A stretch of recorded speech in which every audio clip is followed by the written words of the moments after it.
Halo semua, saya Gina Fortunayu, mahasiswa BINUS Online, yaitu dalam jurusan Business Management. Hari ini saya akan berbagi mengenai SDGs, khususnya nomor 2, yaitu Zero Hunger, yang saya harapkan bisa memberikan wawasan baru dan bermanfaat bagi kita semua. Pada kesempatan kali ini saya akan membahas 6 bagian, yaitu latar belakang SDGs, rumusan masalah, hasil temuan, solusi, kesimpulan, serta refleksi pribadi. Seperti yang rekan-rekan ketahui, Perserikatan Bangsa-Bangsa (PBB) pada bulan September 2015 meluncurkan SDGs atau Sustainable Development Goals. Pada peluncuran SDGs ini merupakan agenda global yang mengupayakan pencapaian agenda sebelumnya, yaitu MDGs, yang sudah banyak berubah wajah dunia 15 tahun ke arah yang lebih baik. SDGs ini bertujuan untuk pembangunan berkelanjutan dengan prinsip-prinsip yang universal, integrasi, dan inklusif guna meyakinkan bahwa no one left behind. Dari 17 pilar SDGs ini, saya akan membahas SDGs nomor 2, yaitu Zero Hunger, yang memiliki 8 target yang ingin dicapai secara global. Inti dari target tersebut adalah untuk menghilangkan kelaparan, mencapai ketahanan pangan, dan gizi yang baik, serta meningkatkan pertanian berkelanjutan.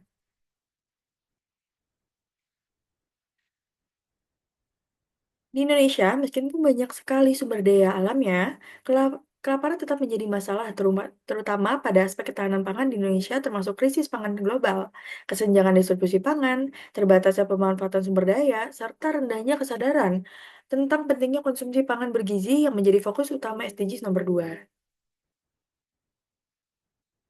Berikut pemaparan rumus masalah ada 3 poin, yaitu yang pertama, strategi apa aja yang dapat diterapkan untuk meningkatkan ketahanan pangan.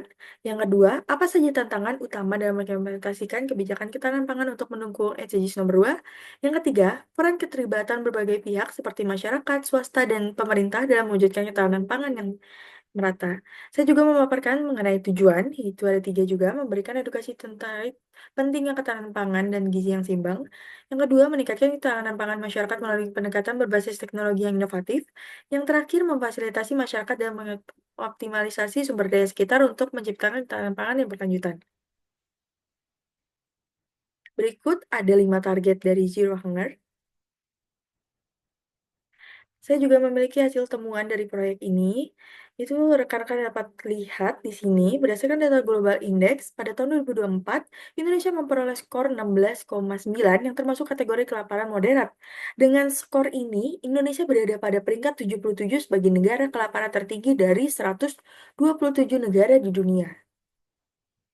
Rekan-rekan juga dapat melihat di sini ada data dari POU yang merupakan salah satu indikator pada agenda pembangunan global pada kerangka tujuan pembangunan berkelanjutan.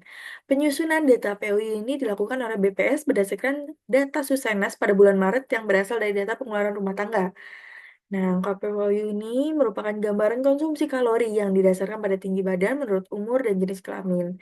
Pada penetapannya, pencapaian OU pada periode tahun 2020 hingga 2024 sebesar 5,2% pada 2023 dan menjadi 5% pada tahun 2024. Rekan-rekan juga dapat melihat di sini terdapat hasil analisa peta ketahanan dan kerentanan.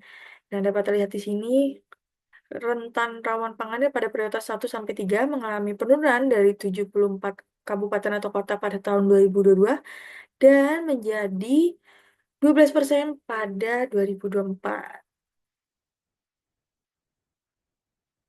Dan saya pun memiliki solusi untuk masalah ini, yaitu ada 3 macam.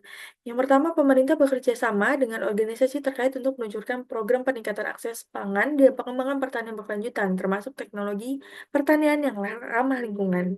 Yang kedua, dalam peningkatan akses serta distribusi pangan, pemerintah mendukung sebuah teknologi pertanian yang menggunakan benih unggul guna mendapatkan hasil panen yang lebih baik. Yang terakhir, memberikan akses pelatihan serta pembiayaan kepada petani kecil, memberikan akses pangan dengan subsidi dan distribusi untuk kelompok rentan. Berikut adalah peran dari instansi Bappenas dalam menjaga stabilitas pasokan dan harga di tingkat konsumen. Kesimpulannya, kelaparan adalah tantangan global yang masih banyak dihadapi banyak negara, termasuk negara kita, Indonesia. Meskipun memiliki sumber daya alam yang melimpah, masalah ini disebabkan oleh krisis pangan global, ketimbangan distribusi pangan, kondisi sosial ekonomi, pemanfaatan sumber daya alam yang belum optimal, dan rendahnya kesadaran gizi.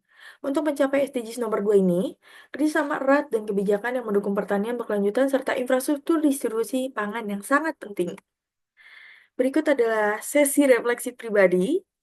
Pada proyek ini mengajarkan saya bahwa ketahanan pangan tidak hanya melibatkan penyediaan pangan yang cukup, tetapi juga memastikan distribusinya merata dengan mempertimbangkan tantangan sosial, ekonomi, dan geografis yang ada.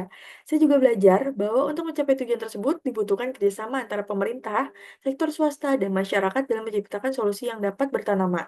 Dengan Business Growth and Achievement (BGA), yang melibatkan self-awareness, adaptabilitas, dan kolaborasi sangat relevan serta berperan penting dalam mendukung sektor pertanian, baik melalui kebijakan yang tepat maupun penelitian yang mendorong para petani lokal untuk menghasilkan hasil pertanian yang jauh lebih baik.